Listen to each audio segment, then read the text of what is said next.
यौम आशूरा के रोज़े की याद दहानी।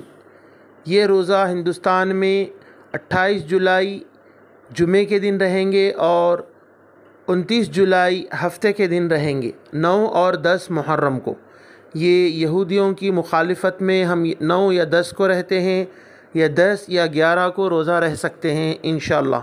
इसकी फ़जीलत ये है कि जब नबी करीम सल्लल्लाहु अलैहि वसल्लम से इस रोज़े के बारे में पूछा गया तो आप सल्लल्लाहु अलैहि वसल्लम ने फरमाया कि गुज़िश्ता साल के गुनाह इसमें मुआफ़ कर दिए जाते हैं।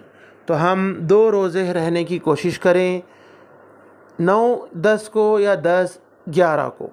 और जो आजकल चल रहा है कि सऊदी के लिहाज से रोज़ा रहना है, उन तमाम चीज़ों को छोड़ें।